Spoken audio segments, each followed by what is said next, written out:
Voy a poner en silencio los micrófonos de ustedes.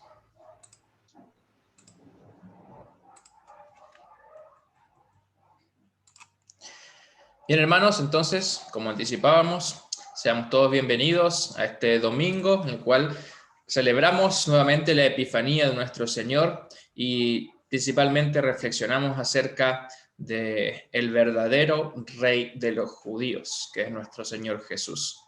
El tema está basado en la segunda parte del segundo capítulo del Evangelio según San Mateo. Que el Señor bendiga su participación y su meditación en la palabra para que sea para bendición y consuelo para cada uno de ustedes y sus familias. Amén. Nos disponemos entonces a comenzar.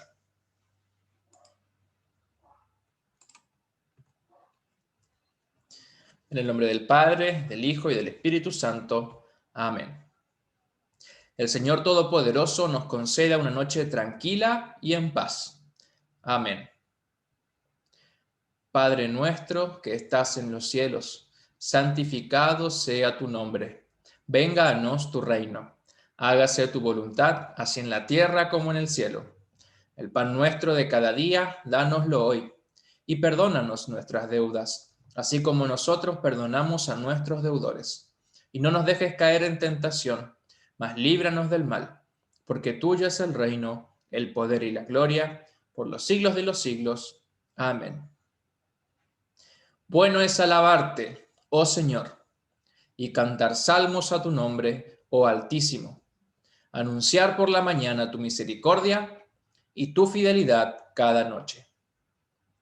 El salmo para esta ocasión lo encontramos, el salmo número 24, que habla acerca del Señor como el Rey de la Gloria.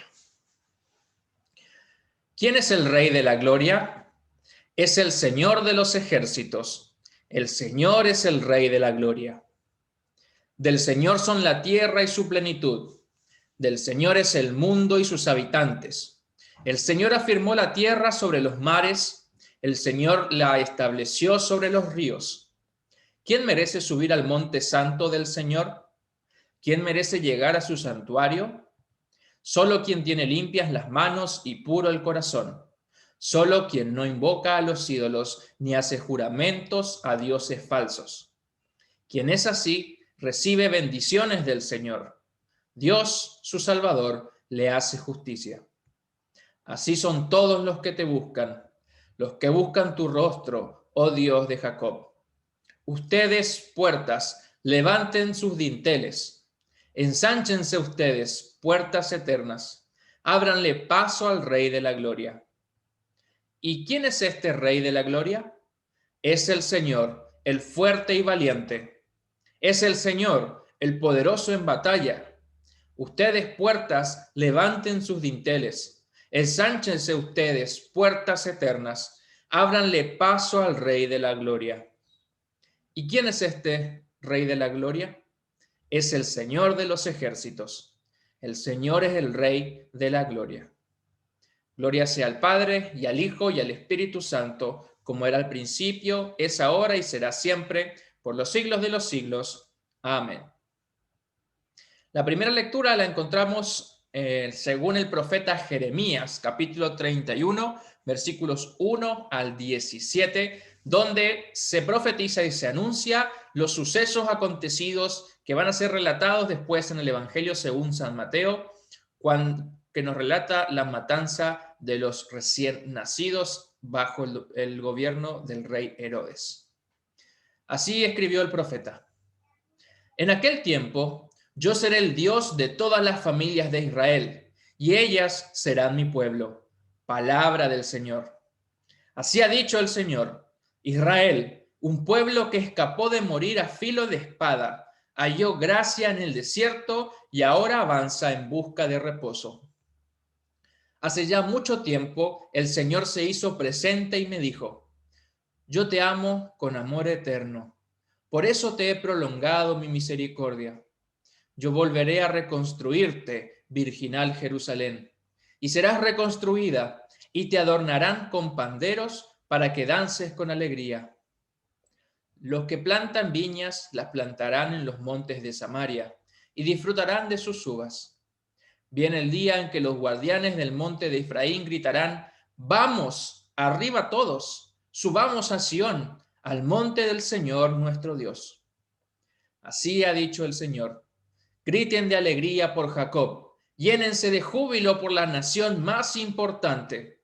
Hagan resonar sus alabanzas, pídanme que salve a mi pueblo, al remanente de Israel. Yo los hago volver del país del norte, los estoy reuniendo de los confines de la tierra.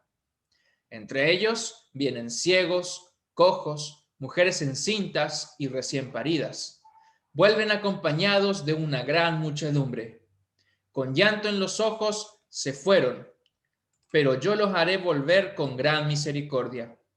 Al volver, los llevaré por arroyos de aguas, por caminos rectos, para que no tropiecen. Yo soy el Padre de Israel, y Efraín es mi primogénito. Ustedes, las naciones, oigan la palabra del Señor. Háganlo saber en las costas más lejanas. Digan que el que esparció a Israel ahora los reúne y que los cuidará como cuida el pastor a su rebaño. Porque el Señor ha redimido a Jacob, lo ha redimido del poder del que era más fuerte que él.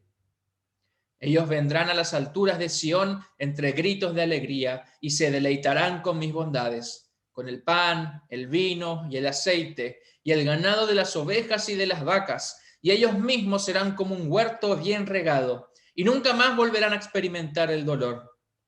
Entonces las doncellas danzarán con alegría, lo mismo que los jóvenes y los ancianos. Yo los consolaré, y cambiaré sus lágrimas en gozo y su dolor en alegría. Satisfaré abundantemente y con lo mejor el hambre y la sed de los sacerdotes y de mi pueblo. Palabra del Señor. Así ha dicho el Señor: se oye una voz en Ramá, amargo llanto y lamento. Es Raquel, que llora por sus hijos y no quiere que la consuelen, porque ya han muerto. Así ha dicho el Señor: reprime tu llanto y tus sollozos, seca las lágrimas de tus ojos, porque no has trabajado en vano. Tus hijos volverán de ese país enemigo. Palabra del Señor. Tus descendientes tienen esperanza. Tus hijos volverán a su propia tierra. Palabra del Señor. Hermanos, esto es palabra de Dios. Te alabamos, Señor. La lectura de la epístola la encontramos según la primera carta del apóstol Pedro, capítulo 4, versículos 12 al 19, que nos habla acerca de las aflicciones que sufrimos en Cristo los cristianos. Escrito está: amados hermanos, no se sorprendan de la prueba de fuego a que se ven sometidos, como si les estuviera sucediendo algo extraño. Al contrario, alégrense de ser partícipes de los sufrimientos de Cristo, para que también se alegren grandemente cuando la gloria de Cristo se revele.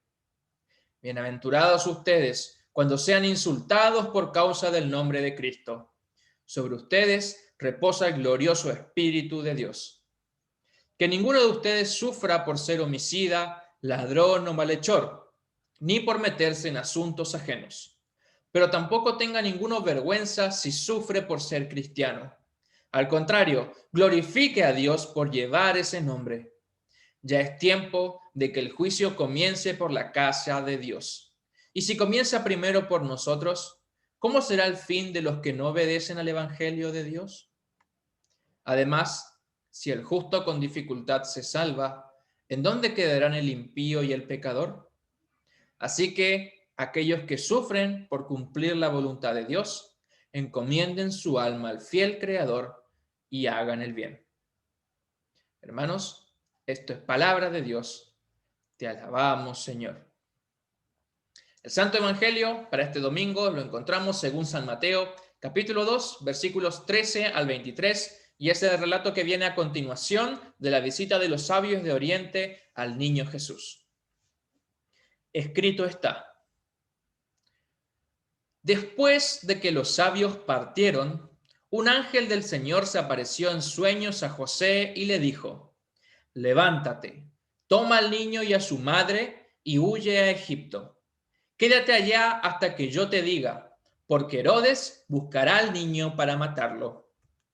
Cuando él despertó, tomó de noche al niño y a su madre y se fue a Egipto, y se quedó allá hasta la muerte de Herodes.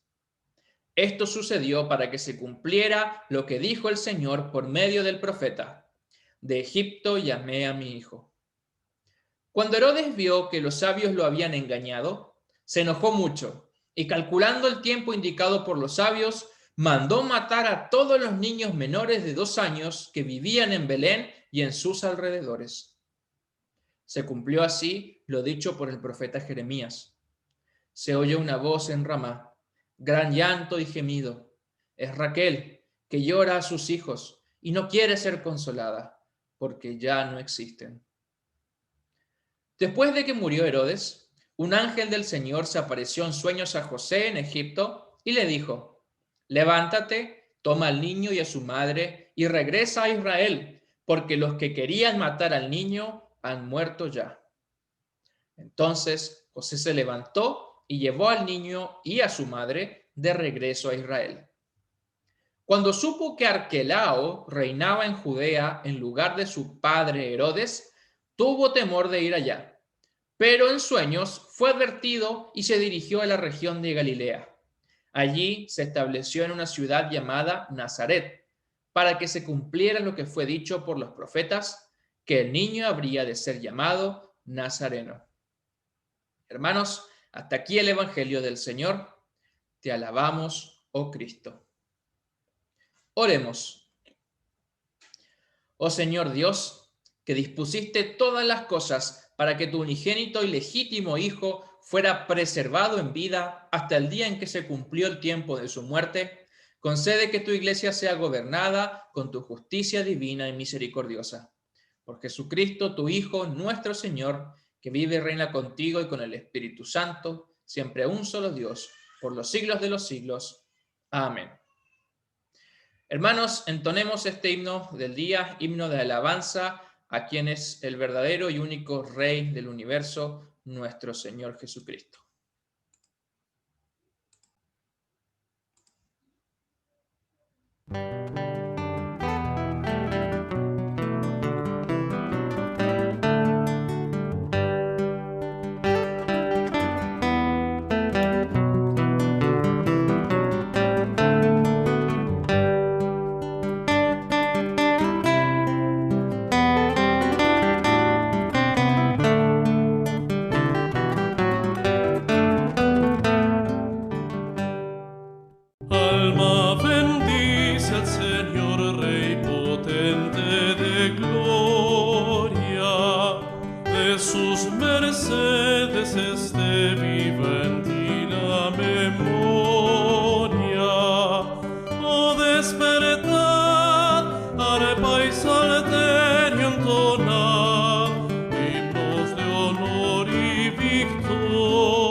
Alma bendice al Señor que a los orbes gobierna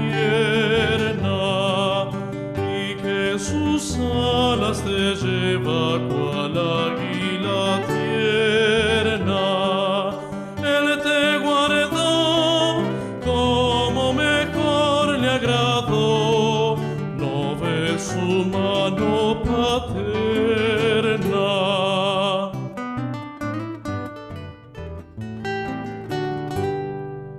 Alma bendice al Señor de tu vida la fuente, que te creó y en salud te sostiene clemente.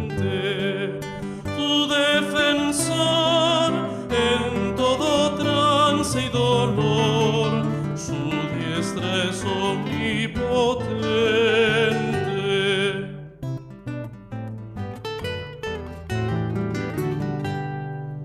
Alma bendice al Señor que prospera tu estado y beneficio sin fin sobre ti ha derramado.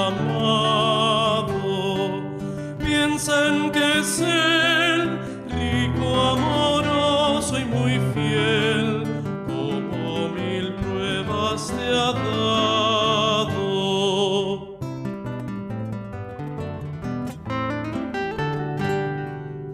Alma bendice al Señor y su amor infinito. Con todo el pueblo de Dios su alabanza repito. Dios mi salud, de todo bien plenitud, seas por siempre bendito.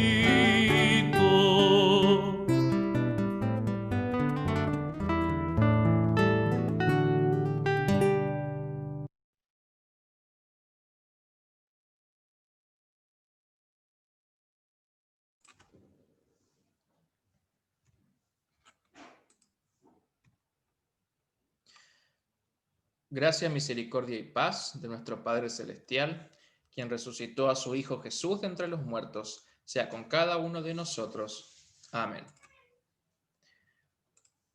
Pueden habilitar sus micrófonos y tener abierto el capítulo 2 del Evangelio de Mateo en sus Biblias, especialmente versículos 13 al 23.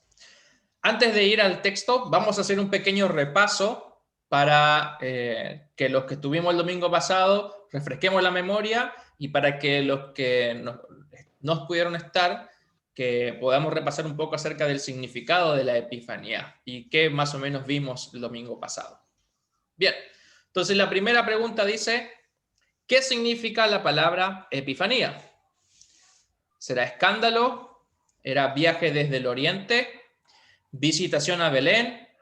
¿Búsqueda de la luz o manifestación? Manifestación. Manifestación. ¿Todos de acuerdo? Más, o también revelación. Bien. Epifanía significa manifestación o también revelación. Es dar a conocer algo que antes estaba oculto. Bien. ¿Qué tan antigua es esta fiesta de la Epifanía? ¿Es una de las fiestas más antiguas de los primeros siglos de la Iglesia? ¿La inventó un papa en la Edad Media? ¿La inventaron los luteranos en la Reforma? ¿O es una fiesta moderna originada en España en el siglo XIX? A ver si se acuerdan. Es una de las fiestas más antiguas de los primeros siglos de la Iglesia.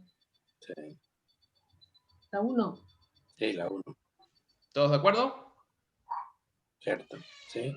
Bien, correcto. Es una de las fiestas más antiguas. Incluso hay iglesias que celebran la Epifanía como la Navidad misma. O al revés, la Navidad como la Epifanía. Lo que sí pasó con un papa en la Edad Media fue que el Papa León Magno, él lo estableció algunos elementos de la tradición, o algunos elementos como parte de la tradición de esta celebración, como por ejemplo que eran 3 y que se les llamaba Reyes Magos. Los luteranos en la Reforma lo único que hicieron fue poner la fiesta de la Epifanía o modificar un poco el final, poniendo la fiesta de la Transfiguración al final de la celebración de Epifanía. Y lo que sucedió en España en el siglo XIX era que se lo puso, comienzan a aparecer las primeras cuadros pintados con Baltasar, que de color moreno, ¿no? Que antes no existía eso. Bien, correcto. ¿Por qué a los sabios se los llamaba reyes? Porque los eruditos de la Biblia, comprobaron que se trataba de gente de casta real. 2, por la referencia al Salmo 72, de que todos los reyes le traigan presentes. O 3, porque solo los reyes podían traer regalos tan especiales. A 2. A 2.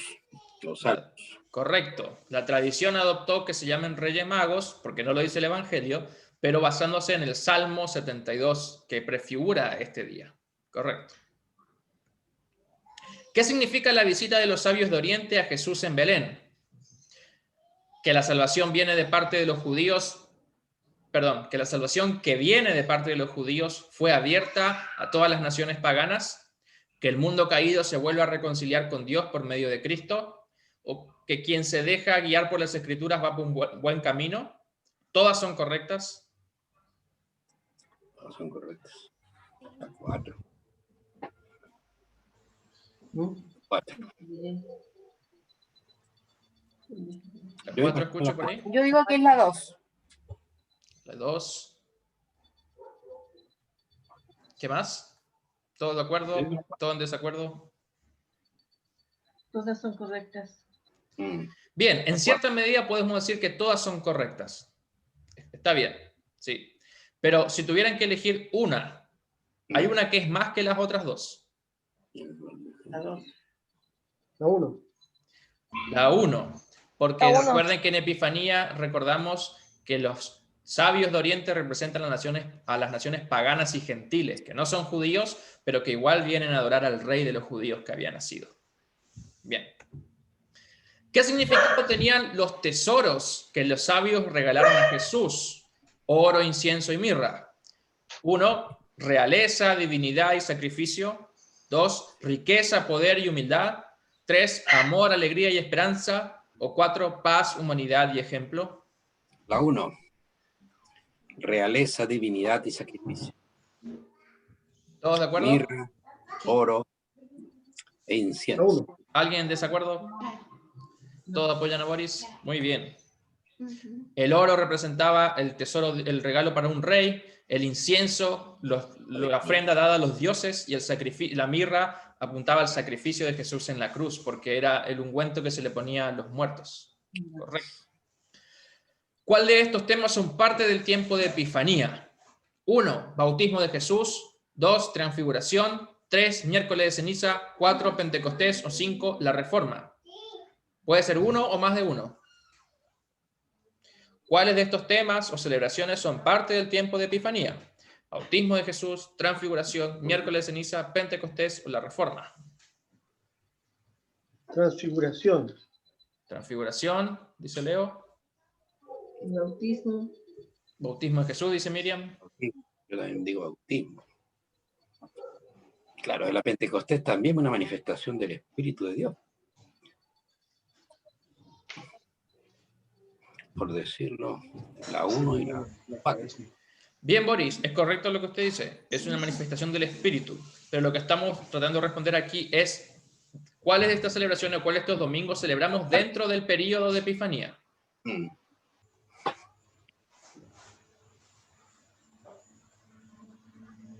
Bien, son los dos que han mencionado. El bautismo de Jesús, que de hecho en la mayoría de las iglesias se celebra hoy, el día del bautismo de Jesús, y la transfiguración, que es la última celebración del tiempo de Epifanía.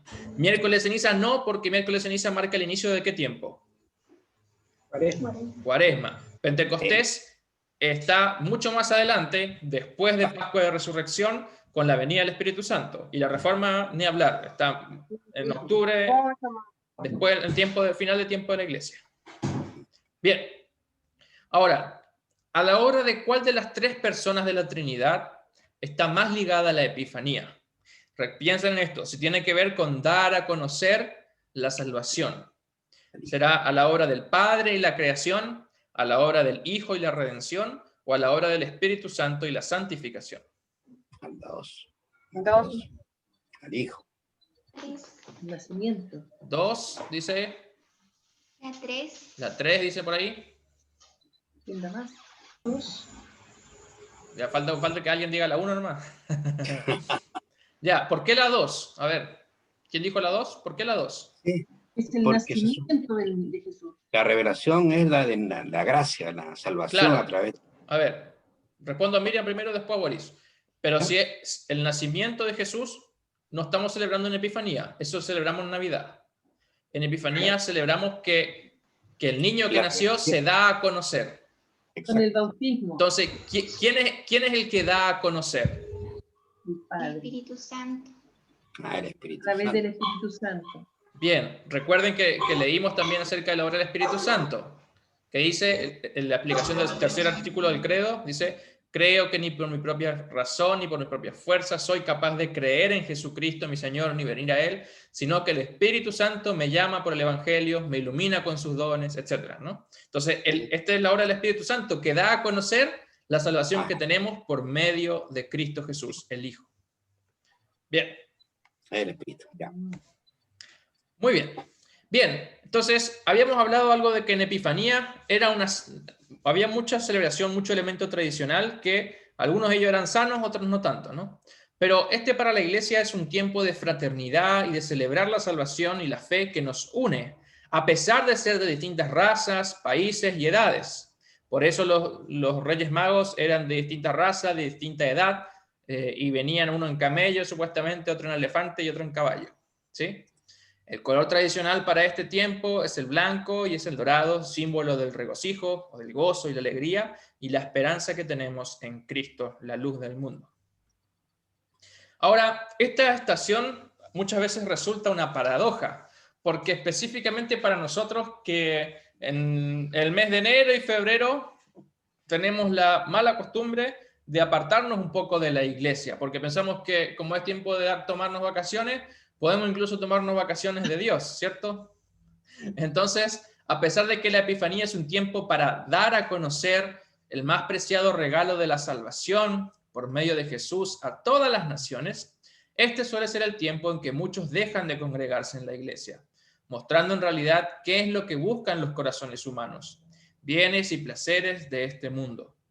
Porque ciertamente estamos más dispuestos a seguir los caminos del mundo que los de Dios. Y nuestra tendencia humana es a ocultar la luz de Cristo en lugar de alumbrar al mundo con ella. Nosotros necesitamos de la luz de Cristo.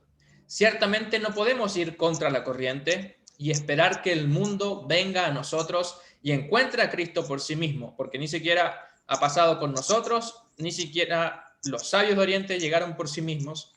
Ellos fueron guiados por el Espíritu, por las Escrituras, incluso por la estrella. Dice el Evangelio que nosotros somos sal y luz en Cristo. Si estamos apartados de la comunión con Cristo, nuestro mundo se vuelve oscuridad, y solo oscuridad. Y no hay verdadera luz en nosotros. Porque no es mentira eso que dicen las religiones orientales, de que hay una luz en nuestro interior, que tenemos que buscarla. La Biblia dice que no hay luz dentro de nosotros, más que tinieblas.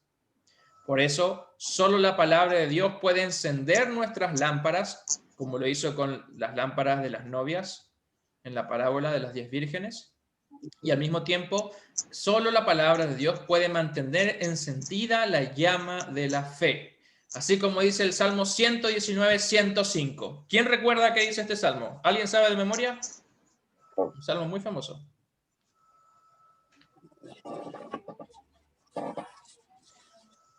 Tu palabra es una lámpara para mis pies. Lámpara a mis pies y lumbrera en mi camino. una lumbrera, una luz en mi camino. Bien. Bien. Finalizada la introducción, vamos a ir a nuestro texto. Ahora sí, todos tengamos a mano el texto de hoy del Evangelio de Mateo, capítulo 2. La primera pregunta es, ¿cuántas profecías del Antiguo Testamento menciona Mateo que se cumplieron en nuestro texto? ¿1, 2, 3, 4 o ninguna? ¿Cuántas profecías del Antiguo Testamento menciona Mateo que se cumplieron en nuestro texto? Solo estamos viendo del versículo 13 al 23. 2. Hijos del rey Herodes. 2 dicen por allí.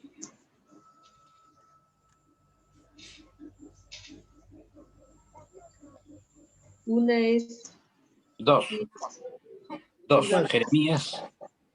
Yo pienso que 2 apoyan la moción. otra que iban a llorar los niños, otra que Jesús iba hasta Egipto y que iba a volver a Nazaret. Bien. ¿Alguien dice 1, alguien dice 3, alguien dice 4? La más pequeña. Pues, ¿Alguien dijo 3? yo, Que vendrá de Egipto y que saldrá de Nazaret. tres. De Nazaret. Iban a llorar a sus niños, que se iba a ir a Egipto y después iba a volver a Nazaret. 3. El sueño de José sería el 3. Son tres profecías. Y las tenemos en Oseas 11.1, Jeremías 31.15, que fue el texto del Antiguo Testamento de hoy. Y el tercero es un poco más complicado porque no existe cita textual en la Biblia que tenemos hoy que diga que vendrá de Nazaret. Sí hay una referencia en Isaías. ¿Alguien quiere buscar, por favor, Isaías 11.1?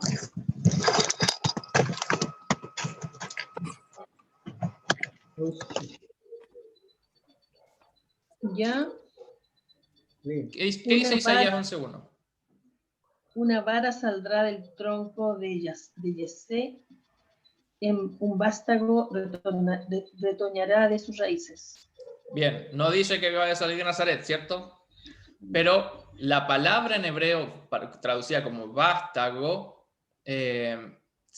suena mucho a la palabra hebrea que se utilizaría para decir Nazaret. Entonces, la mayoría de estudiosos dice que esta profecía que anuncia esto. Las otras dos sí son más textuales. Oseas 11.1, ¿quién busca? Isaías 11.1. Oseas 11.1. Ah, A ver, ahora me quedé pensando. Pero Eso es Jeremías 51:15.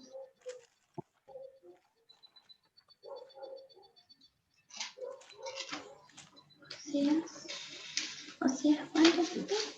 11.1. sí, Oseas 11.1. Quien lo tiene, que lo lea, por favor. Yo amé a Israel desde que era un niño. De Egipto llamé a mi hijo. Bien, entonces esta es la primera que dice, que tenemos citada en el Evangelio. Jeremías 31 es aquella profecía que leímos en la primera lectura de hoy y que dice que Raquel llora por sus hijos porque están todos muertos, ¿no? Que dice que un cumplimiento de la profecía de la matanza de Herodes a los recién nacidos, ¿no? Y la tercera y última, como bien dijeron, entonces es que este niño vendrá de Nazaret. Bien. ¿De qué edad eran los niños de Belén que Herodes mandó matar? ¿Eran recién nacidos? Menores de 2 años. Hasta 6 meses, menores de 2 años, entre 2 y 3 años, o los que estaban en el vientre de su madre. La 2. La La 2. 2. La 2. Menores. Bien. Después vamos a ver de dónde salió esto, pero ya Eusebio, que es el padre de la historia de la iglesia, San Jerónimo, que recordamos por la traducción de la Biblia, y San Epifanio defendieron esta postura, de que eran de 2 años o menos los niños. Incluso por eso defienden estos padres de que Jesús, con la visita de los sabios de Oriente, no pudo haber tenido más de 2 años. ¿Recuerdan que lo habíamos hablado? Entonces, dijimos que en la visita de los sabios de Oriente, en la primera Epifanía, Jesús no estaba más en el pesebre, estaba en la casa, pero que, por tanto, no era un recién nacido, pero tampoco era seguramente mayor que 2 años. Así es. Bien, ¿por qué Herodes eligió ese rango de edad para hacer ese crimen? ¿Lo dedujo calculando en base a la conversación con los sabios de Oriente? ¿Los escribas y los fariseos lo dedujeron por las escrituras? ¿Un espía se lo reveló? ¿O mandó a los soldados a averiguarlo? El 1. A 1. Bien, él dedujo calculando en base a la conversación que había tenido con los sabios de Oriente. Eso lo tenemos en el versículo 1 al 12, donde le preguntó y se quedó para saber exactamente el tiempo que habían visto la estrella y todo, ¿no? Entonces, Herodes, para hacer ese tipo de diligencias, para hacer maldades, sí se esmeraba y sí se ponía a trabajar. Pero cuando tenía que ir a adorar al rey de los judíos, se quedó en su palacio. Menos mal. Bien, ¿por qué José tenía aún temor, o sea, una vez que se fue a Egipto, de regresar a Israel luego de la muerte de Herodes? ¿Porque tenía muchas deudas que pagar? ¿Porque los escribas y fariseos lo buscaban por traición? ¿Porque quería quedarse a vivir en Egipto? ¿O porque en su lugar gobernaba Arquelao, hijo de Herodes? 4. 4, creo. 4, muy bien. De tal palo, tal astilla. Entonces tenían miedo de que el hijo haga lo mismo que el padre, o termine el trabajo que el padre no pudo hacer. Correcto. Ahora, algo que no está en el texto, pero que nos va a servir para entenderlo después.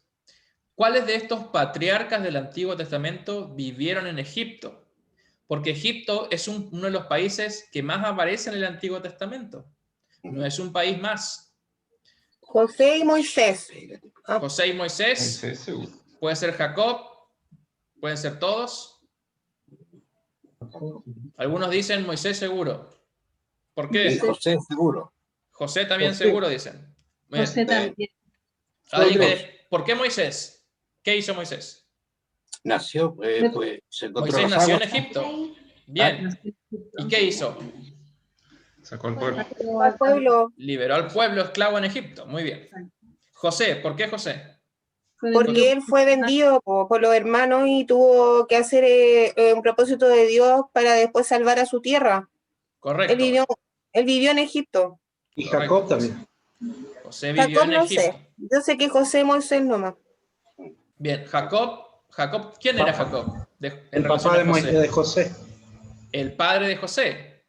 Y recordarán que cuando José, recién lo que dijo Laura, es que él fue vendido por su hermano, pero lo que muchos procuraron para mal terminó saliéndole bien, y eso es muy bíblico, de que aún en las peores condiciones Dios puede hacer grandes cosas. José, cuando él crece y se convierte en el segundo más poderoso de Egipto después del faraón, cuando hay una hambruna, vienen su padre y sus hermanos con toda su familia. Entonces, por eso sabemos que Jacob también estuvo en Egipto. Bien, y eso lo tenemos en Génesis 46:6, 50:22 y Éxodo 3:10. Pero como ustedes son tan sabios, no hace falta que lo busquemos. Muy bien. Exacto. Entonces, todos ellos vivieron en Egipto. Y muchos otros personajes de la Biblia importantes también.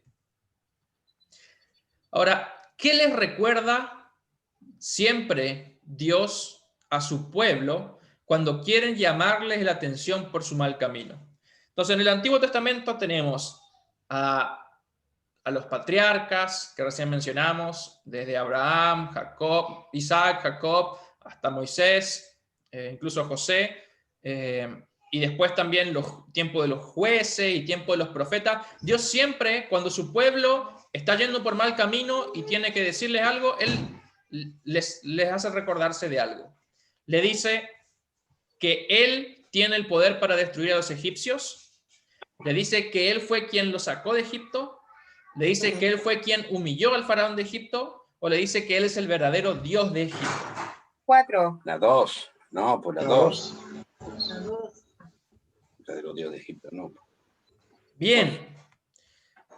Es impresionante. No puedo poner todos los textos porque vamos a estar toda la noche leyendo. Es impresionante las veces que Dios le dice al pueblo de Israel: recuerda las veces, recuerda cuando eras esclavo en Egipto, recuerda cuando vivía en casa de servidumbre, recuerdas mis proezas hechas con mi brazo poderoso que te libré del faraón. Y así, constantemente y durante todo el Antiguo Testamento, Dios recuerda a su pueblo que Él los liberó de Egipto, de ser esclavos de un imperio pagano, de estar perdidos y sin salida, porque ellos se hundieron por su propia culpa, pero después fue Dios el que los liberó por medio de su siervo Moisés.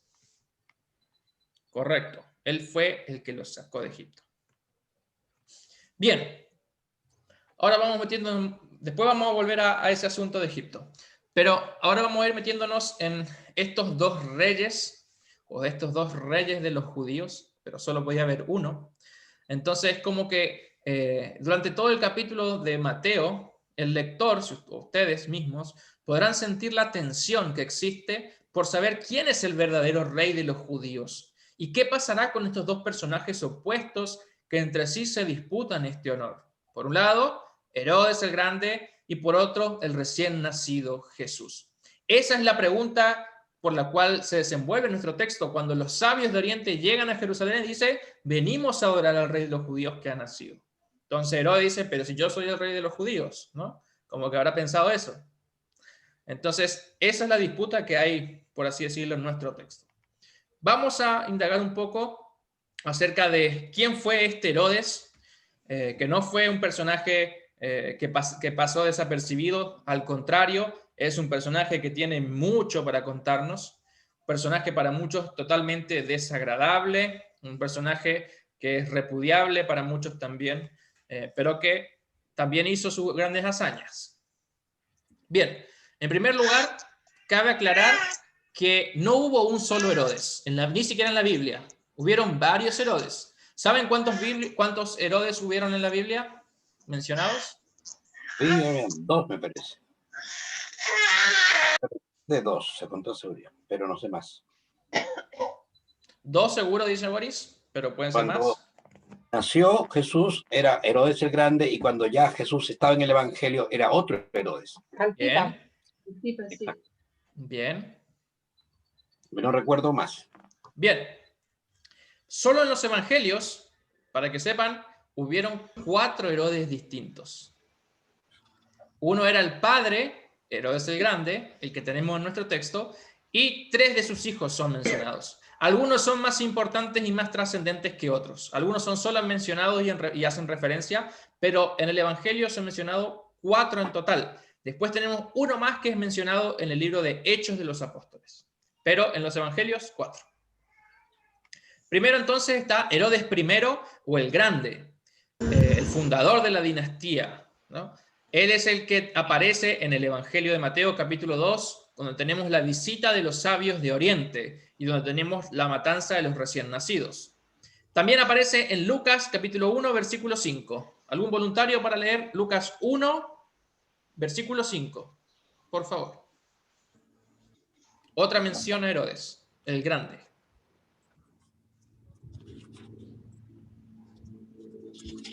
En los días de Herodes, rey de Judea, había un sacerdote llamado Zacarías de la clase de Abías, cuya esposa Elizabeth era descendiente de Aarón. Bien, entonces cuando Lucas va a contar el nacimiento de Juan el Bautista, él menciona que Isabel o Elizabeth queda encinta en tiempos en que Herodes gobernaba Judea. Este es Herodes el Grande, ¿sí? Bien. Ahora vamos a profundizar en él, porque él es el personaje de nuestro texto. Pero también estaba Herodes Arquelao. ¿Quién era Herodes Arquelao? El hijo. El hijo, porque lo escuchamos también en nuestro texto. ¿Recuerdan? José tenía miedo de volver hacia su tierra porque estaba gobernando ahora Arquelao, el hijo de Herodes. Él es mencionado en el Evangelio de hoy. Pero hubo otro Herodes, que se llamó Herodes Filipo I, o Boeto, también lo llamaban así. Él es mencionado en Mateo 14:3. ¿Algún voluntario para buscar Mateo 14:3? Y otro que busque Lucas 3, versículo 1. Por favor. Mateo 14:3. ¿Quién dice yo? Yo. ¿Ya, Laura? ¿Y Lucas 3:1? Yo voy a leer Mateo 14:3. Ya. Y es que Herodes había aprehendido a Juan y lo había encadenado. Bien. Y metido en la cárcel lo había hecho por causa de Herodías, la mujer de Felipe, su hermano.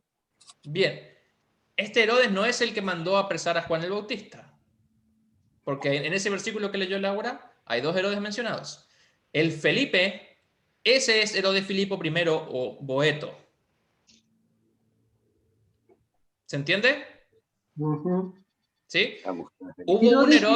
Hubo un Herodes que mandó matar a Juan el Bautista. Ese es hermano de este Herodes, Filipo I, llamado Boeto. ¿Sí? El Herodes Filipo I, o Felipe, como lo menciona en el texto bíblico, él fue el primer marido de la esposa del otro Herodes, de su hermano, Herodes Antipas. ¿Sí? Recuerdan que Juan el Bautista fue asesinado por Herodes Antipas porque él había denunciado que su mujer, que era ilegítimo tener a la mujer de su hermano. ¿Sí? Que eso es lo que tenemos en Mateo 14. Y ahora llega entonces este Herodes Filipo II, que es conocido como Antipas, que es también conocido como el tetrarca.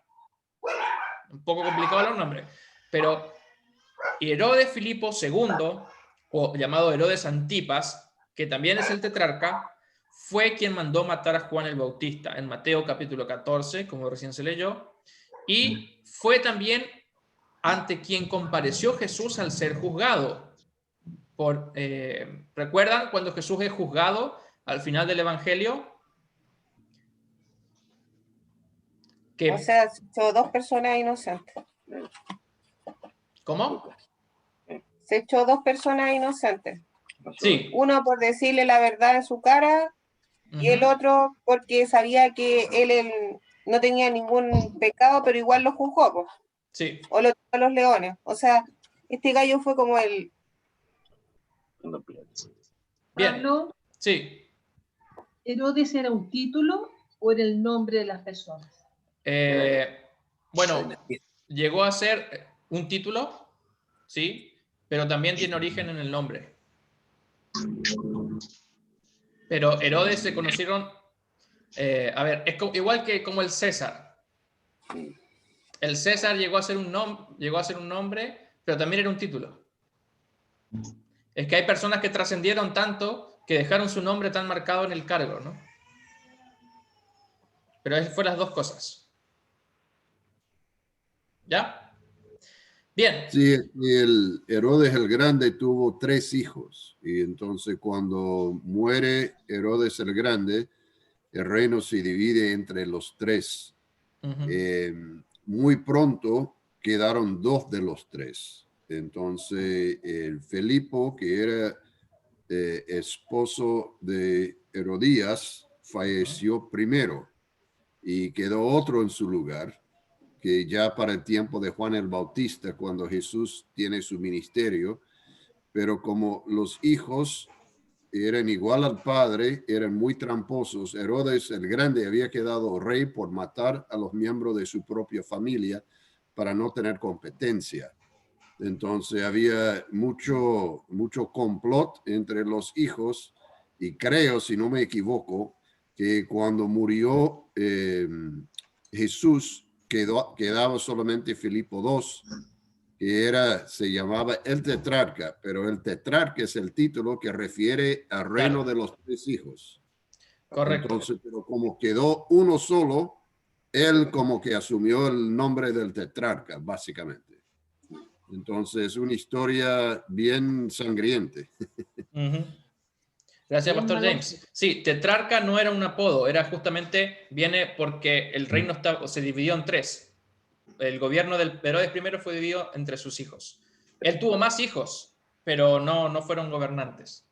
Incluso, ahora como vamos a ir viendo, él mandó matar a algunos de sus hijos. Como buen padre. Entonces, ¿alguien buscó Lucas 3:1? Sí. Era el año 15 del imperio de Tiberio César. Poncio Pilato era entonces gobernador de Judea. Herodes era tetrarca de Galilea, su hermano Felipe era tetrarca de Iturea y de la provincia de Traconite, y Lesanas era tetrarca de Abilinia. Bien, entonces ahí tenemos 2 de los Herodes, y como recién dijo Pastor James, que eran tetrarcas también. O sea, que ellos gobernaban 1/3 del reino. Por eso era tetrarca, ¿sí? Bien, avanzamos. Pero los más importantes en los evangelios son Herodes el Grande, el que tenemos hoy en nuestro texto, y Herodes Antipas, que es el que mandó matar a Juan, que se casó con la esposa de su difunto hermano, y el que después juzgaría a Jesús. Incluso es interesante el evangelio, no lo puse, pero el evangelio dice que después de juzgar a Jesús, Herodes Antipas y Poncio Pilato se hicieron buenos amigos. Bien, este caballero que está acá, que en la foto salió también, o en la pintura salió también, vaya si no es un personaje cuestionable, y de hecho así lo retrataban los pintores, es Herodes el Grande, el primero de la dinastía. Y él es, podemos decir, un rey hecho a la medida humana. Herodes el Grande nació en el 74 a.C. en la región de Idumea. Perdón que no alcancé a poner el mapa, pero Idumea quedaba al sur de Judea, fuera de la tierra considerada santa para los judíos. Él ya vivía en tierra pagana, ¿no? Él nació en tierra pagana, no era judío de raza, ¿sí?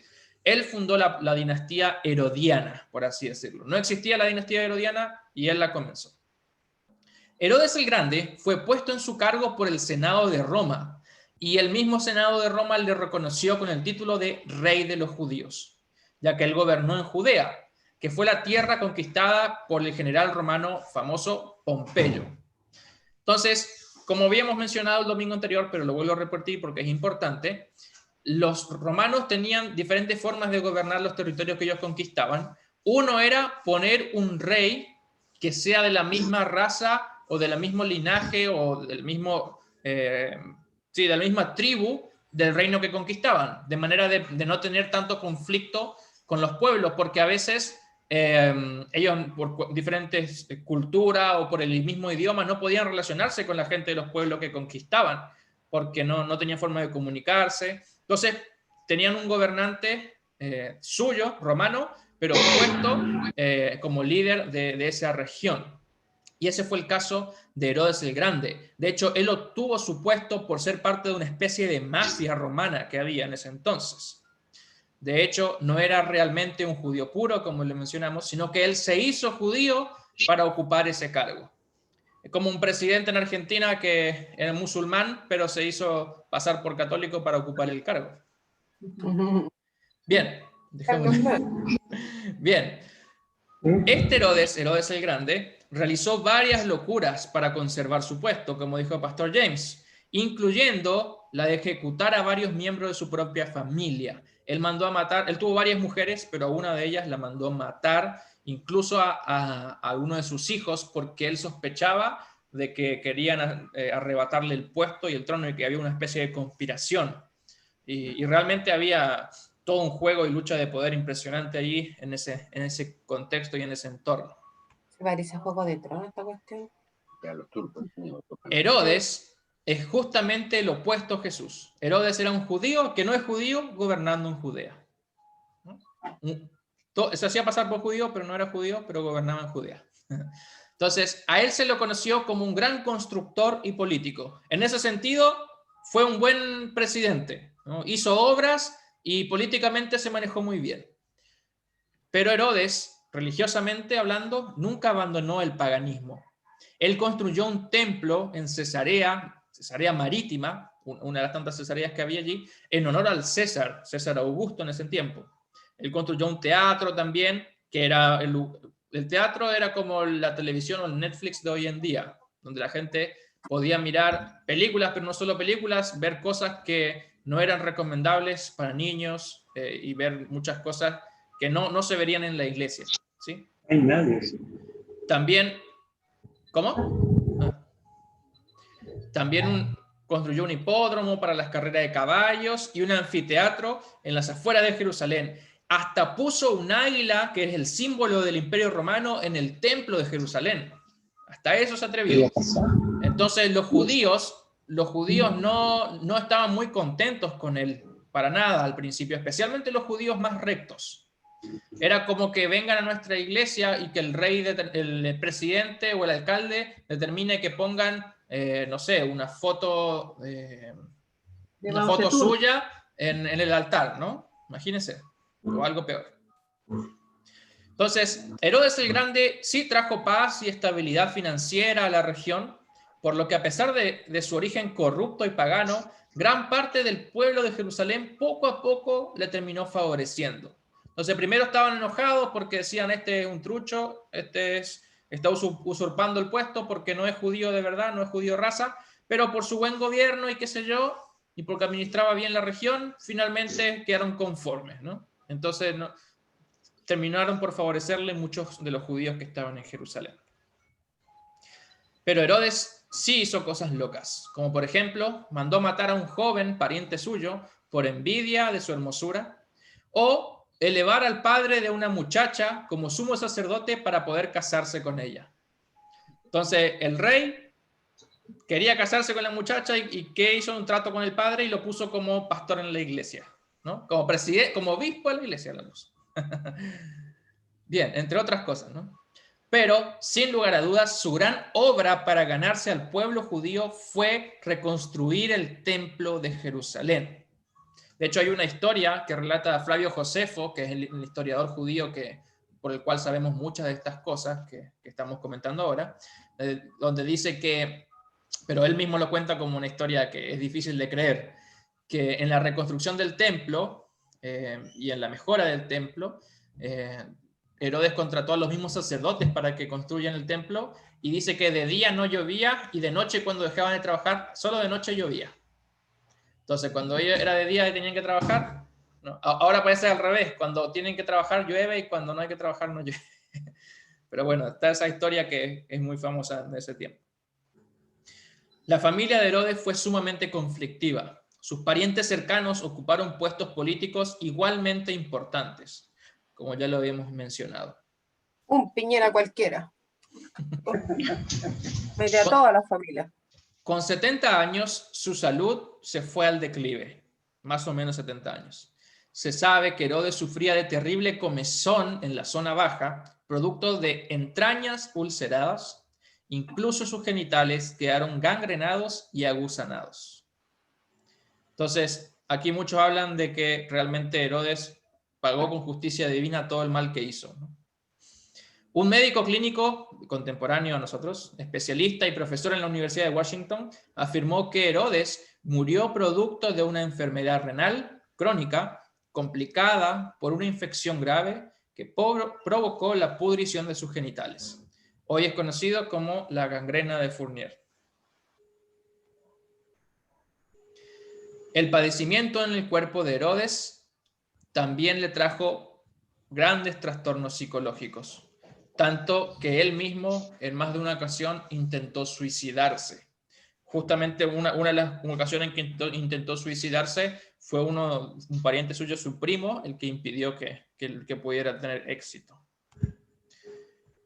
Pero bueno, finalmente, cercano a su muerte, mandó a apresar a hombres destacados de la región, entre ellos escribas y hombres nobles, y dejó órdenes estrictas de que los mataran en el día de su deceso, de manera que en toda la región haya lamento y no gozo, dijo Herodes. Sin embargo, su hermana Salomé terminó liberando a estos hombres, no cumpliendo con su alocado pedido. Entonces, Herodes quería que cuando él muera, realmente sea un día triste. Entonces, que si muere él, no solamente muere él, sino que mueran también las personalidades más importantes de toda la región. Esas personas que eran los famosos o los más queridos por el pueblo, esos tenían que morir también si él moría. Fíjense. Finalmente, terminó muriendo, probablemente en el mismo año en que Jesús nació, y su hijo Arquelao fue declarado rey en su lugar. Su funeral no escatimó en gastos. Se fue en un ataúd de oro recamado con piedras preciosas, su cadáver fue cubierto de púrpura con una corona de oro en su cabeza, junto con un cetro también de oro en la mano derecha. Sus hijos, parientes, soldados romanos y sus siervos marcharon todos juntos en la procesión, llevando también especias aromáticas, recordando, no sé, sus grandes hazañas. Más que tiene que haber estado, pero fuerte con esa infección que tenía. O sea, el olor debe haber sido espantoso. Bien, sus críticos lo describen como un loco que mató a miembros de su propia familia y a una gran cantidad de rabinos. Otros dicen el malvado genio de la nación judaica. Y otro dice alguien que estaba preparado para cometer cualquier crimen con tal de satisfacer su ilimitada ambición. Herodes el Grande llegó a tener 10 esposas con una vasta cantidad de hijos que, según eruditos, se convirtieron en un nido de serpientes en su intento de sucederle en el poder. Por supuesto, muchos de estos hijos eran ilegítimos, ¿no? Las conspiraciones, las sospechas, el odio, la paranoia entre sus descendientes llevaron al poderoso emperador Augusto César a decir: es mejor ser cerdo de Herodes que su hijo.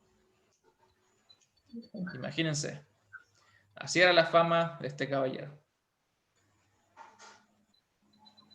Bien, a pesar de todas estas cosas, historia de un hombre criminal y que hizo muchas cosas locas, sin dudas que entre todos los crímenes cometidos por Herodes, el que llega a ser más sensible para nosotros los cristianos es el de la matanza de los niños recién nacidos, en su afán de suprimir cualquier intento de arrebatarle el trono. Entonces, más allá de las historias, comentan Flavio Josefo, el historiador judío de esta época por excelencia, y otros expertos, que el número de niños asesinados, que decía que era de la región de Belén y de sus alrededores, probablemente no haya pasado de la docena, o a lo sumo la veintena, o sea que no eran más que 12 o 20 niños. No eran tantos como a veces se lo describe, igual era un número importante, por supuesto. Sin embargo, es necesario que nosotros, más allá de decir cómo es posible que suceda algo así, cómo al ser humano se le puede ocurrir ser tan malvado, cómo puede, dice, no, es que antes eran otros tiempos y ahora es distinto. Es necesario destacar, hermanos, que lo despiadado y atroz de este crimen que arrebató la vida de niños indefensos por la sola ambición de un rey, concuerda totalmente con la realidad corrupta de nuestra sociedad, donde se aprueban y apoyan leyes pro aborto o eutanasia, detrás de las cuales no hay amor por el prójimo, sino solo intereses políticos. Y así actúan los que sirven bajo la influencia del rey de este mundo, el mismo diablo. Esa es la voluntad de su padre, dice Jesús, su padre Satanás, ¿no? Entonces, incluso hay miembros de la iglesia que dicen, porque en la razón no lo podemos procesar, que dicen estar a favor del aborto, ni hablar de los políticos que se dicen ser cristianos, pero que igual avalan el aborto, ¿no? No se puede, no, son dos cosas que no van de la mano, porque la ley de Dios es clara, dice, no matarás. Entonces Dios es un Dios que defiende la vida. No importa la forma en que haya sido concebido, Dios defiende la vida, porque no somos nosotros quienes para juzgar. Él, en todo caso, es el único juez. Nosotros hemos de defender la vida, sea como sea. Pero aún así, a veces hay cristianos que piensan que el aborto por algunas casuales es viable, como por ejemplo en el caso de violación, ¿no? Pero la realidad es que la palabra de Dios es clara, y aunque muchas veces no podamos comprenderlo, Dios también, de las situaciones más caóticas y difíciles y más cuesta arriba, Él puede hacer, y de hecho ha hecho grandes proezas, y ha sacado a la luz y ha sacado hacia adelante historias que realmente uno difícilmente pudo haber creído que pudieran terminar bien. Hemos mencionado de Moisés, hemos hablado de mismo José, que muchos lo dieron por muerto y Dios lo terminó haciendo prosperar y lo puso como el primero en Egipto, ¿no? Y ni hablar del mismo Jesús, a quien estamos estudiando en los evangelios. Jesús, totalmente opuesto a Herodes. Herodes era el grande, Jesús es el pequeño. Jesús, el niño recién nacido, no entre los lujos de un palacio, sino entre los más bajos e inmundos de la sociedad, y con todas las probabilidades de subsistir en su contra, porque estaba lejos de la casa de sus padres, era de escasos recursos, no tenía hospital o médicos que lo atendieran, mucho menos un seguro de salud, etc. Este niño pequeño puso en alerta y, como dice el Evangelio, turbó al rey más despiadado de la región junto con toda la ciudad de Jerusalén, no por algo que había hecho, sino simplemente por lo que unos desconocidos habían dicho acerca de él. Es lo que tenemos en los versículos 1 al 3 del Evangelio de Mateo, de nuestro capítulo 2. ¿Algún voluntario para leer? Es bueno refrescar esto. Versículos 1 al 3 del capítulo 2 de Mateo.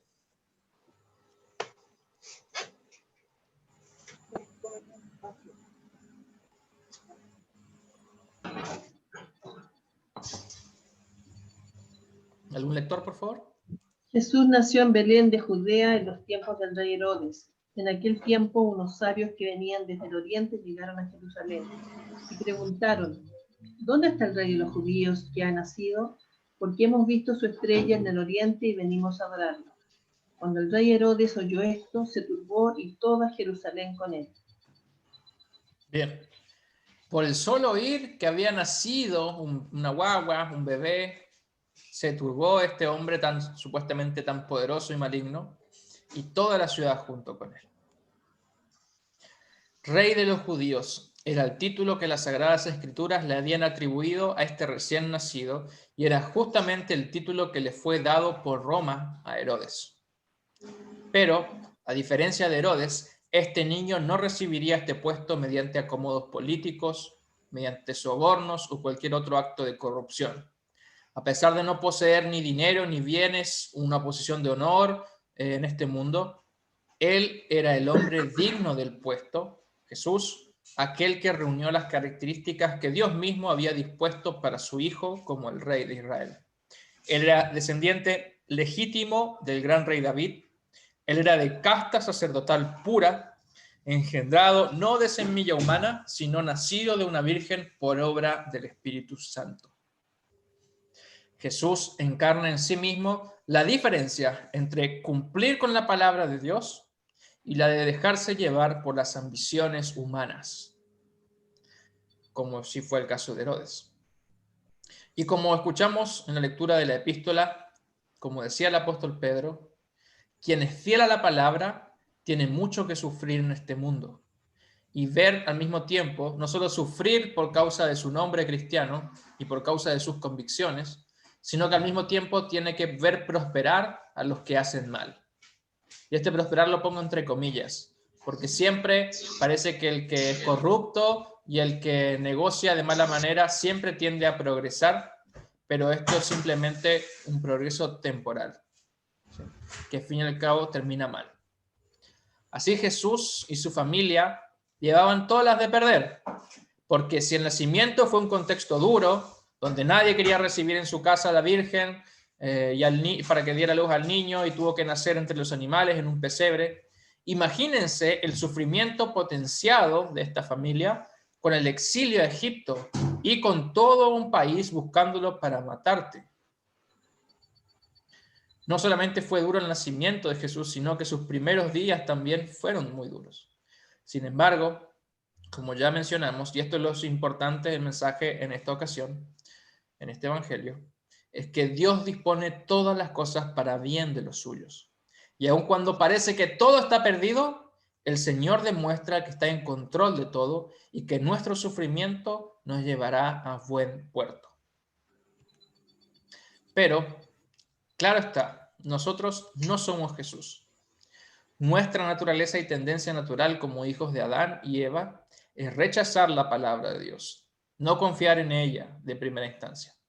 Y preferimos el camino corto, el camino de la puerta ancha, como dice el Evangelio, aquel en el cual transitan los corruptos y los que están ansiosos de poder.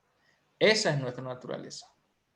Así, muchas veces abandonamos la oportunidad de crecer en nuestro conocimiento de Dios porque preferimos ir tras el dinero, o el placer, o el trabajo, o la salud, o preferimos estar con otras personas, o incluso preferimos ir en busca de honra o estatus en este mundo, porque al fin y al cabo nuestro rey natural como seres humanos pecadores es Herodes. Y en última instancia el diablo mismo, quien nos arrastra por este camino fácil sin descanso. Y este es el camino de la perdición eterna. Esto es igual, a esto se refería o a esto ilustraba la cautividad del pueblo de Dios en Egipto. ¿Sí? Bajo un gobernador tirano y pagano que no les dejaba, que los trataba como esclavos, pero esclavos de maldad, no les pagaba lo que era justo, los maltrataba, abusaba de ellos, era una cuna de nido de serpientes y de negocios turbios. Esa es nuestra naturaleza humana, de cada uno de nosotros, de nacimiento y por herencia de nuestros padres. Este es el camino del cual nuestro Dios vino a librarnos.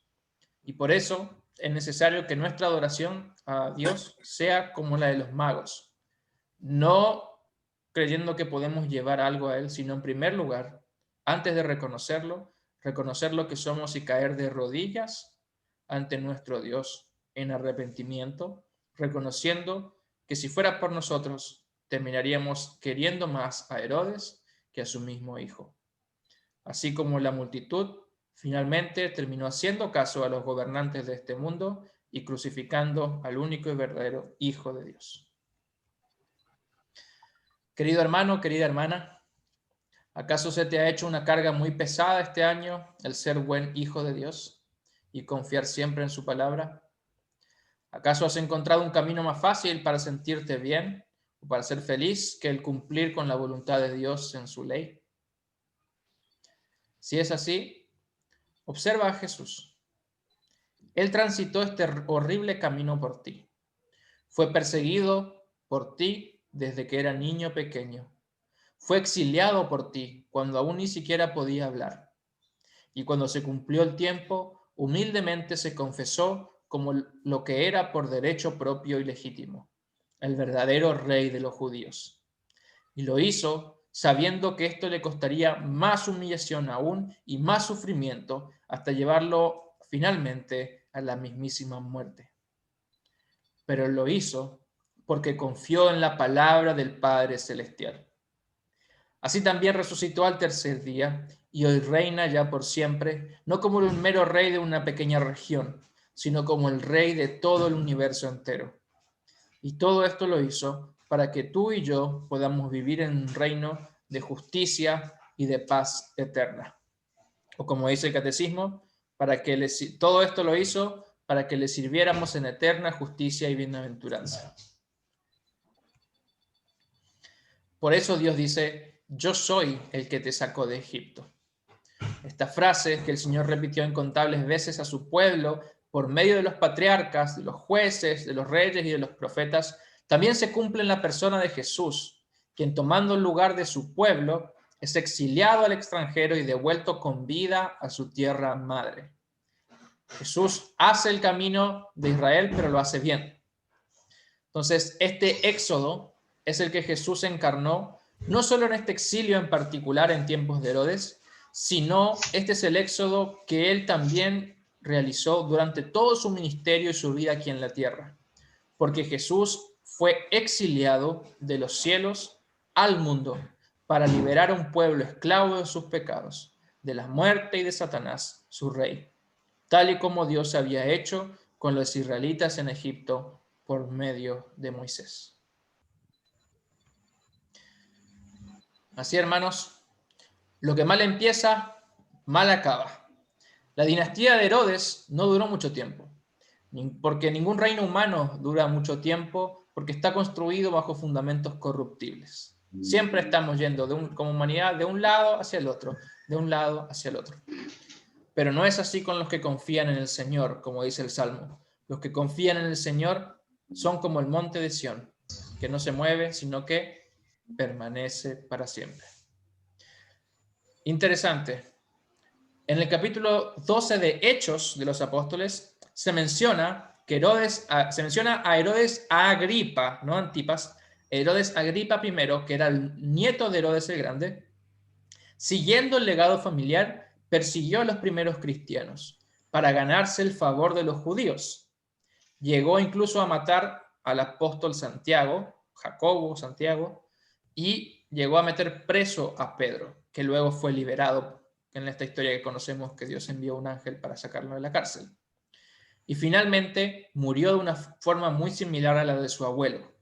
Dice en Hechos 12, 23 al 24, que un ángel del Señor le hirió, porque él no dio la gloria a Dios, y expiró comido de gusanos.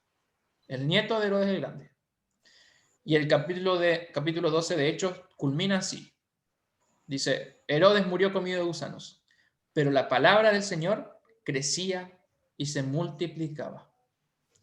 De hecho, si recuerdan la historia o si no recuerdan, en la cárcel Pedro logra la conversión de algunas personas o algunos personajes romanos muy importantes que después aparecen como el centurión, si mal no recuerdo, uno de los centuriones romanos, que luego ese centurión convertido, soldado romano convertido por Pedro, que estaba en la cárcel porque Herodes lo mandó preso, es de ahí, como era el carcelero de Filipo, así se lo conocen en Hechos.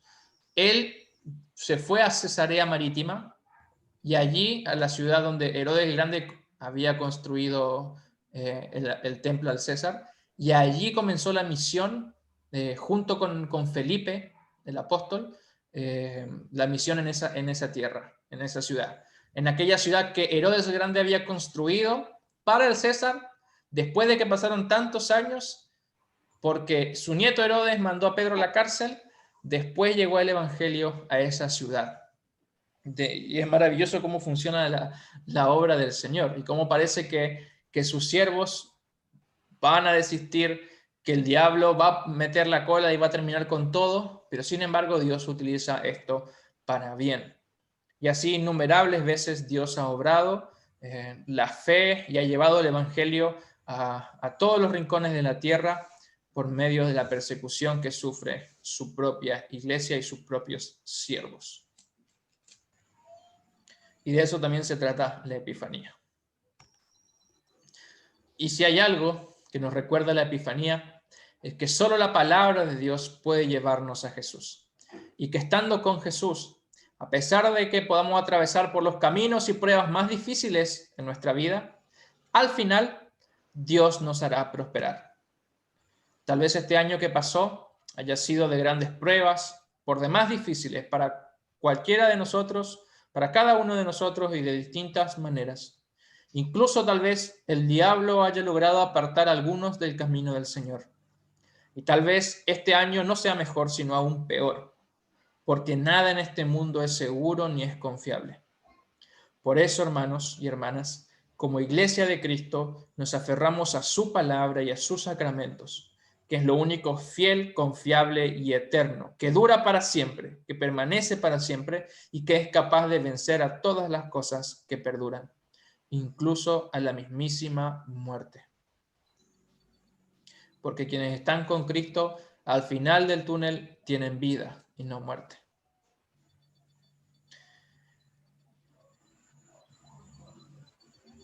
Bien, así dice el apóstol Pedro en la carta que leíamos hoy, acerca de que la vida cristiana es una vida de sufrimientos, pero que eso no quiere decir que Dios está lejos de nosotros, sino que Él está con nosotros, porque esos sufrimientos que vivimos por cumplir la voluntad de Dios es porque somos parte de la vida de Cristo, porque Cristo vive en nosotros, y si está Cristo con nosotros, está su cruz con nosotros, y si está su cruz, también está su resurrección.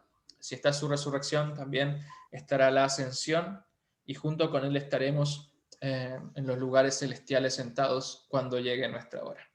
Así dice el apóstol Pedro: amados hermanos, no se sorprendan de la prueba de fuego a la que se ven sometidos, como si les estuviera sucediendo algo extraño. Al contrario, alégrense de ser partícipes de los sufrimientos de Cristo, para que también se alegren grandemente cuando la gloria de Cristo se revele, cuando haya la epifanía final. Bienaventurados ustedes, dice el apóstol, cuando sean insultados por causa del nombre de Cristo. Sobre ustedes reposa el glorioso Espíritu de Dios. Así que aquellos que sufren por cumplir la voluntad de Dios, encomienden su alma al fiel Creador y hagan el bien.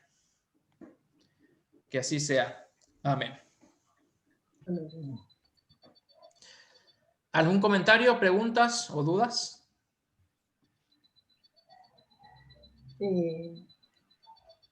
La verdad es que agradezco, Pablo, toda esta enseñanza, porque la verdad es que uno lo conoce en detalle cada texto, y la verdad es que nos saca de muchas dudas que uno va teniendo, así que me encantó, muy, muy bueno.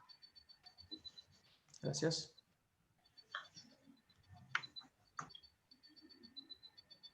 ¿Alguien más? ¿Alguna duda, un comentario o pregunta?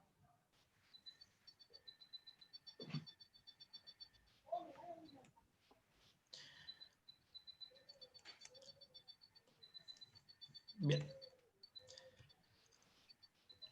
Que la gracia y la paz de Dios, que sobrepasa todo entendimiento, guarde sus corazones y sus pensamientos en Cristo Jesús hasta la vida eterna. Amén. Amén. Confesemos nuestra fe con las palabras del credo apostólico.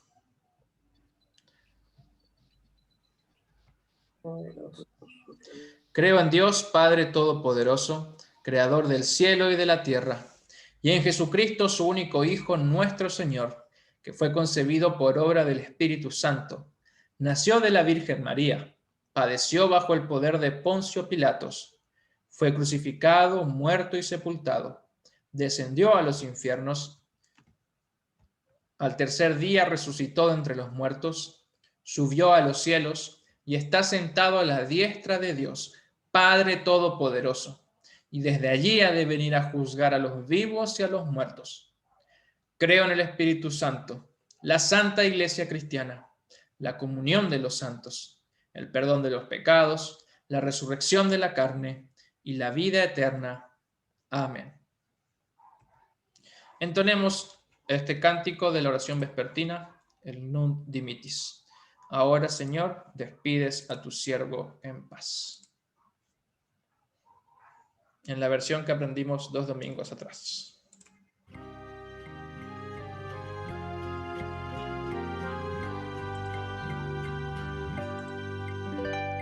Sálvanos, Señor, despiertos, protégenos dormidos, para velar junto a Cristo y descansar en su paz. Ahora, según tu promesa, vas a dejar a tu siervo ir en paz, porque mis ojos han visto a tu Salvador.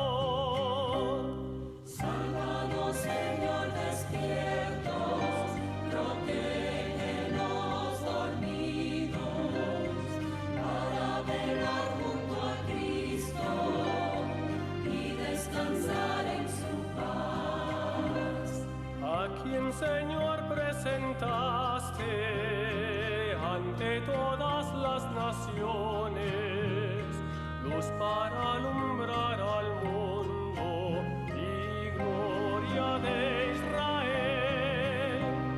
Sálvanos, Señor, despiertos, protégenos dormidos, para velar junto a Cristo y descansar en su paz.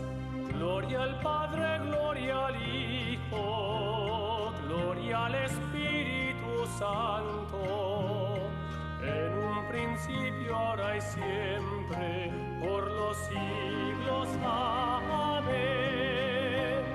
Sálvanos, Señor, despiertos, protégenos dormidos, para velar junto a Cristo y descansar en su paz.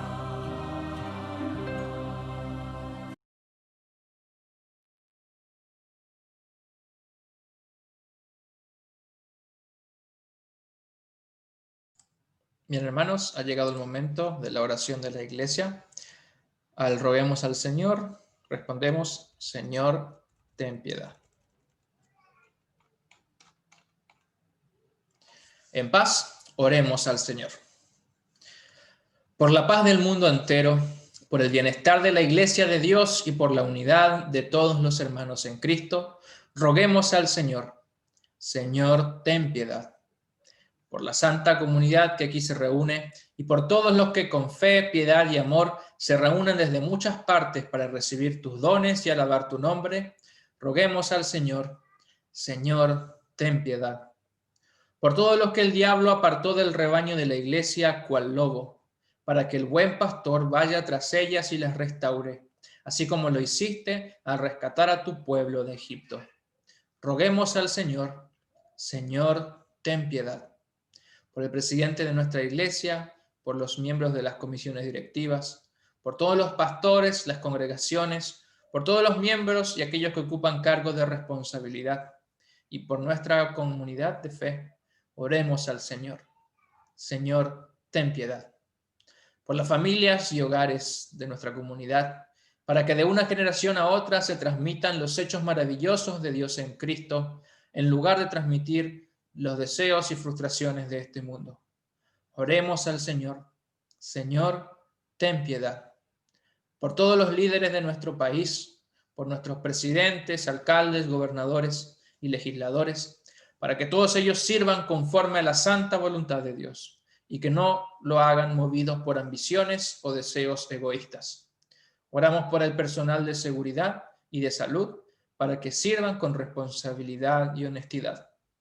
Oremos al Señor. Señor, ten piedad. Por nuestros catecúmenos, para que crezcan en el arrepentimiento, en la fe y una vida santa, y que sus padres sean buen ejemplo de vidas piadosas y aferradas a las palabras de Dios. Oremos al Señor. Señor, ten piedad. Por las mujeres embarazadas y por las madres con niños pequeños, para que tengan gozo y que sus labores lleguen a buen término, así como cuidaste de María y del niño Jesús en el pesebre. Oremos al Señor. Señor, ten piedad. Oramos por los enfermos y los afligidos de nuestra comunidad, por los que lloran y por todos los que necesitan nuestras oraciones. Pedimos especialmente por la salud de nuestro hermano Carlos, a quien has restaurado y ya lo vemos de mejor ánimo y mejor semblante, para que lo sigas acompañando en su cuerpo, sosteniéndolo cada día, especialmente también en su fe, para que sea para vida eterna. Oramos también por el nieto de don Carlos y Carmen, Nicolás, quien tuvo un accidente en el trabajo. Oramos también por la suegra del pastor James, quien sufrió un accidente doméstico y se lastimó en su rodilla, y lo cual le imposibilita caminar, para que pueda recibir un tratamiento apropiado y que pueda descansar también de este sufrimiento. Pedimos también por la salud de todos los que sirven en tu iglesia, especialmente de nuestro vicario y de nuestros líderes, para que podamos seguir sirviendo y trabajando con ánimo y con buena salud. Damos gracias por la vida de nuestro hermano Boris y celebramos tu misericordia al sostenerlo, a él y a su familia, por quien también pedimos y oramos para que tu voluntad se haga manifiesta entre ellos y los puedas sostener, especialmente en los momentos más difíciles que les toca vivir. Oremos y roguemos al Señor. Señor, ten piedad. Señor Dios, nuestro Padre Celestial, recordamos que tu Hijo vino al mundo pecador para rescatar a su pueblo cautivo y ser su Rey y su Libertador. Alabamos su sacrificio humilde y su victoriosa resurrección de entre los muertos, y lo magnificamos porque hoy vive y reina contigo y con el Espíritu Santo. Te pedimos que fortalezcas a tu pueblo con tu presencia por medio de tu palabra y sacramentos, de modo que podamos alabarte hoy en el mundo temporal y ya para siempre en tu reino eterno, el cual no tiene fin. Recibe, te pedimos, te imploramos, con bondad, nuestras oraciones. Líbranos y protégenos, porque solo a ti te damos toda la gloria, el honor y la adoración, Padre, Hijo y Espíritu Santo.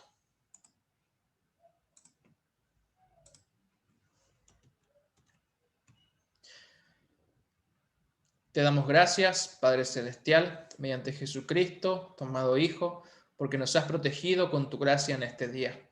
Y te rogamos que nos perdones todos los pecados que hayamos cometido y que por tu gran misericordia nos guardes de todos los peligros de esta noche. En tus manos encomendamos el cuerpo, el alma y todo lo que es nuestro.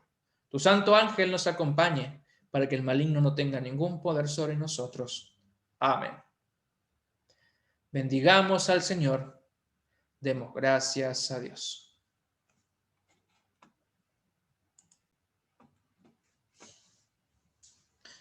Bien, hermanos, pueden habilitar sus micrófonos. Hemos llegado al final de esta fascinante historia y relato que nos recuerda acerca de cómo Dios, aún a pesar de que veamos que no hay salida a nuestros problemas, Él siempre nos tiene en su cuidado, siempre nos tiene bajo sus alas, siempre está cuidándonos y pendiente de nosotros y no nos hará faltar nada, especialmente incluso en los momentos más difíciles, incluso en los momentos donde nadie en el mundo puede darnos una solución, que es cuando nos aterroriza y nos atemoriza la muerte.